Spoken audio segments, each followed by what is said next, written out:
Welcome to the disclosure with Nancy. With me today, I have my guests who happened to be the guests in the last episode, and I want to welcome you to the show again. Thank you. And I want to give you the opportunity to introduce yourself again.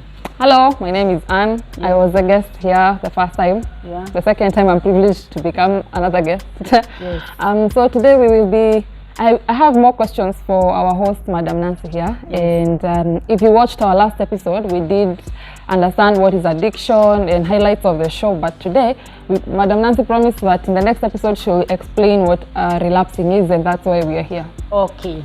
Welcome, Anne, again to the episode. Thank you.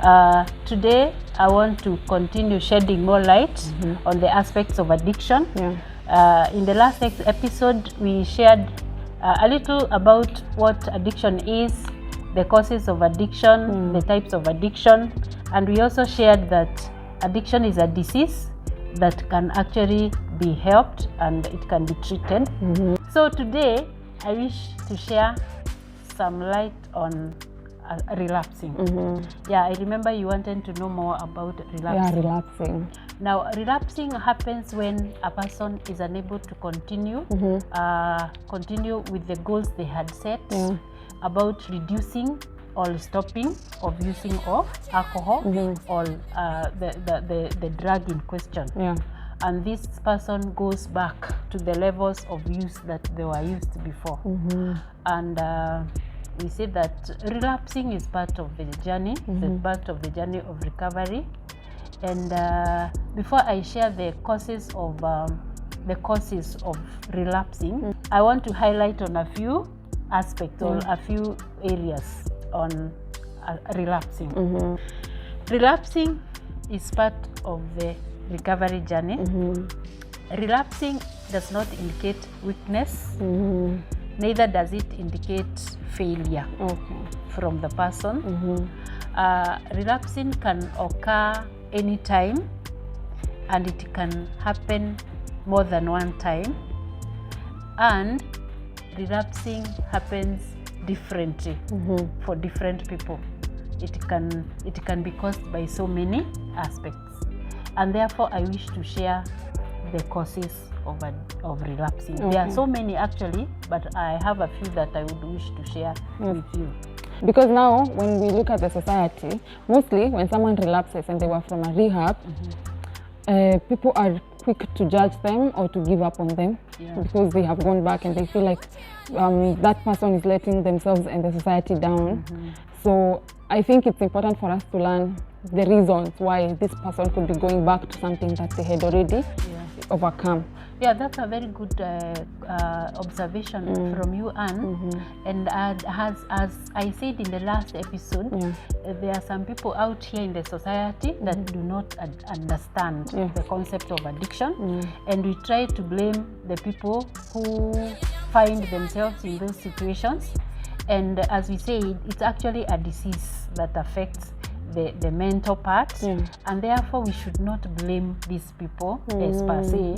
What we need to know is that we need to understand them and try to accommodate them, because they are human beings, and maybe they fall into addiction not because they wanted to fall into addiction, but because there are so many other factors that are surrounding this concept. So ours is supposed to be, we understand them, we try to accommodate them, we try to help them where we can, and so that they can have a space in the society. So I wish to share some of the reasons that cause relapse. One is the situation or the circumstance that we call a trigger. A trigger is a situation, it is a circumstance, it is a person, or even a thing that will make this person remember those times that they used to enjoy themselves in the drug or the alcohol. For example, a friend or the company they used to hang out with, and then during their recovery journey, they come across the same company, they come across the same friends, and these friends tend to lure them to go back to the same place where they used to, or the same situation that they used to find themselves in. So because these people are usually not very stable, they are not even very stable emotionally. They are sick people who are recovering. Sometimes they tend to go back. So we say that can cause them to relapse. Another trigger could be the place, the joint, the club, the bar, even the building where they used to go and have the drug. That one alone can make them go back, because once they see it, they remember. They remember the experiences they had, and they are able to go back there. And then the other one is actually the money. Money can be a trigger, because some people, when they do not have money, they are just okay. But once they get the money, it goes back to their mind that they can go and buy that substance that they were able to buy that time. And so we say that money can also be a trigger. Yes. Other reasons that the causes that can also make them relapse, the second one being the psychological instability. The psychological instability, we say that there are those issues that are surrounding an individual, and it will affect the thinking, it will affect the behavior, and also the thoughts, the behavior, and also the feelings. Maybe the issues, maybe with the finances at home, like financial constraints, the family, the relatives, the people who are surrounding you. There could be those issues that you are going through, and you are expecting people to understand you, and maybe these people somehow they are not understanding you, and then you find yourself emotionally, you find that you are weak, and then you find maybe the company that will understand you is the same company that you used to share those drugs with. So you find yourself going back there. The third reason for relapsing is pre-existing mental illnesses. We have people who suffer from anxiety, depression, and stress. So those are their issues, and they are not able to control themselves, and those could be some of the reasons why they were going to addiction in the first place. So when these issues keep coming back, these people find themselves relapsing. So as I said, there are so many ways that people find themselves going back to relapsing. The fourth one is pre-existing physical illnesses, whereby you find some people are sick, the normal diseases, and these diseases may cause one to feel low, and some people end up even doing what we call self-medication. They go to the chemist, they buy medicine, and in so doing you find them because of that weakness of the body, of the physical dimension, you find them going back to relapsing. And the final one that I want to share with is what we call the guilt from lapses. Now when I talk about lapsing, a lapse is a temporal relapse. It is just a one time or a one day going back to the use of drug. For example, you go for a party, you are still in your journey of recovery, and you find yourself using maybe some alcohol or some drug just for one day. That is what we call a lapse. And lapses make people guilty. So when they go back to their senses and they think that they are emotionally weak, they feel guilty, and therefore that guilt makes them go back to relapsing. Yes. So the lapse does not really mean that this person has relapsed. No. Oh, okay. Yeah, some people can lapse and just continue with their goals, and they manage it. But some people, because of the emotional weaknesses, they feel the guilt because of the lapse. Okay. Yes. Now, someone has relapsed now. Yes.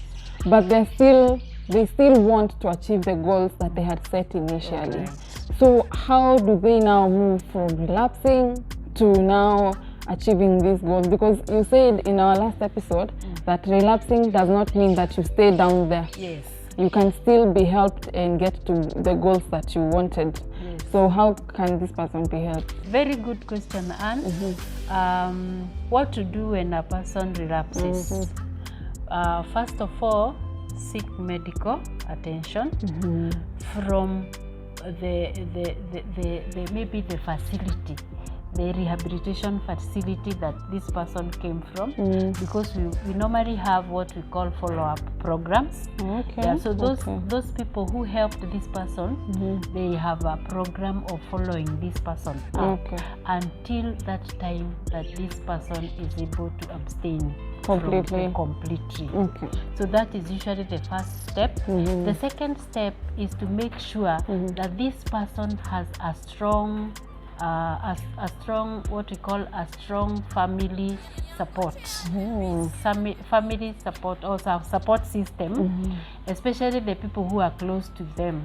If they are fathers or mothers, the siblings, the brothers, the sisters, the wife, the children, all these people should be aware of what this person is going through, and this person should be given all the support, and you should not blame this person. Actually, we are supposed to support them, and we say that the family support is the most important person, that is the most important people who support these people through recovery.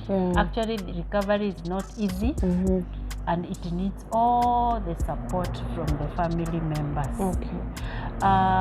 Then the other one, I think that's why they need to remember that this is an illness. Yeah, they need to remember it is an illness. Actually, it is not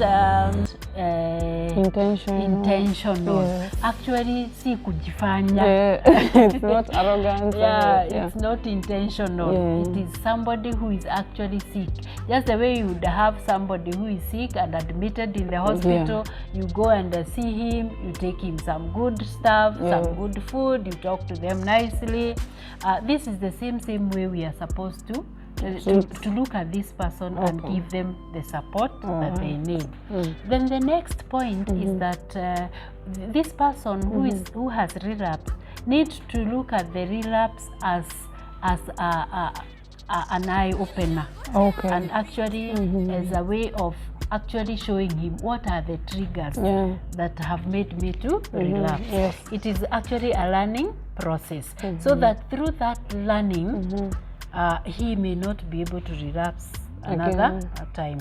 So they are supposed to look at it as from a very positive perspective, that yes, I did this, there are some people that made me relapse, or there is a place that I need not to pass through again. So after identifying the triggers, you are able to avoid them as you continue with the journey. And then the last point that I wish to share is that these people need to join some support groups. Now, outside the family, there are so many other support groups there outside. In these support groups, we have people who have gone through the same process. Some people have gone through difficult issues, especially in addiction, and they have actually recovered fully. And such programs, we have one that is very common in Kenya. It is called AA. AA means Alcoholic Anonymous, whereby you go and meet people, people who are friendly, people who are willing to share their stories, people who want to give you all the tips, the tips that you need, so that the recovery journey is going to be a smooth journey for you. Yes.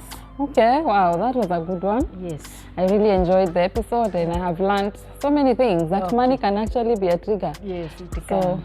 So because I came here to support everyone watching, please, I would like for you to say something that you learned in the comment section. Okay, sure. Thank you very much, Anne. It has been a pleasure to host you. Thank you. I like your questions, and I want to welcome you again in the next episode. Thank you very much, viewers. Welcome again to our next episode. Please remember to like, share, and subscribe. Thank you very much. Till our next one.